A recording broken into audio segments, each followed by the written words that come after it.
မြန်မာလေအစဉ်အသင်းကတော့ပရိသတ်တွေအတွက်နိုင်ပွဲတစ်ပွဲကိုဖော်ဆောင်ပေးနိုင်ခဲ့ပြီပဲဖြစ်ပါတယ်ကျွန်တော်တို့ဒီကနေ့ညနေမှာရှင်မြိုင်ကစားခဲ့တဲ့မြန်မာလေအစဉ်အသင်းနဲ့ကူအန်လေရွေးစဉ်အသင်းရဲ့ပွဲစဉ်မှာမြန်မာအသင်းက6ဂိုး2ဂိုးဆိုတဲ့ရလဒ်နဲ့ဂိုးပြတ်နိုင်ပွဲတစ်ခုကိုဖော်ဆောင်ပေးနိုင်ခဲ့ပြီဖြစ်ပါတယ်မြန်မာအသင်းအတွက်ဒီအဖိုးတန်ဂိုးတွေကိုသွင်းယူပေးခဲ့တဲ့ကစားသမားတွေကိုပြောပြပေးသွားပါမယ်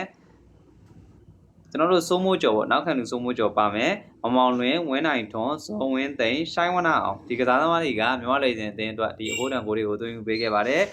ကျွန်တော်တို့ထူးထူးခြားခြားအနေနဲ့ဝင်းနိုင်ထွန်းပေါ့နော်တိုက်စစ်မှုဝင်းနိုင်ထွန်းကပေါ်ထွက်လာခဲ့တယ်တိုက်စစ်မှုဝင်းနိုင်ထွန်းက2ဂိုးတိတိပေါ့သွင်းယူပေးခဲ့တယ်ကျန်တဲ့ကစားသမားတွေကတော့ကျွန်တော်တို့2ဂိုးစီသွင်းယူပေးခဲ့တာဖြစ်ပါတယ်ပြီးသွားရင်ကျွန်တော်တို့လူငယ်ကစားသမားပေါ့နော်ကျွန်တော်တို့ U23 မှာထိရှုအားပေးခဲ့ရတဲ့ရှိုင်းဝနာအောင်လည်းကျွန်တော်တို့တကိုးသွင်းယူပေးနိုင်ခဲ့တယ်ပေါ့နော်မြန်မာလေစဉ်အသင်းအတွက်ကျွန်တော်စိတ်မကောင်းစရာတစ်ခုကကျွန်တော်ရဲရင်အောင်ကျွန်တော်တို့ဒီမြန်မာလေစဉ်အသင်းအတွက်ပေါ့နော်နောက်ပိုင်းမှာကျွန်တော်တို့အားထားရတဲ့ကစားသမားပေါ့နော်ရဲရင်အောင်ကစားသမားကကျတော့ကျွန်တော်တို့အနီကတ်ထိထားတယ်ပေါ့နော်အဲကြောင့်လို့ကျွန်တော်တို့နောက်လာမယ်ဖိလစ်ပိုင်နဲ့ရေးကြီးပွဲစဉ်ကိုတော့လွဲချော်ပွဲလို့ရှိနေပါတယ်ခုတင်ဆက်ပေးခဲ့တာကတော့ဒီပရိသတ်တွေပျော်ရွှင်မှုရအောင်ပြန်ပြီးတော့ဖန်တီးပေးခဲ့တဲ့မြန်မာလေစဉ်အသင်းရဲ့နိုင်ပွဲအကြောင်းကိုပြောပြပေးခဲ့တာဖြစ်ပါတယ်နောက်ထပ်ဗီဒီယိုမှာကျွန်တော်တို့ပြန်လည်ဆုံတွေ့ကြပါမယ်အားပေးခဲ့တဲ့ပရိသတ်တွေအားလုံးကိုကျေးဇူးတင်ပါတယ်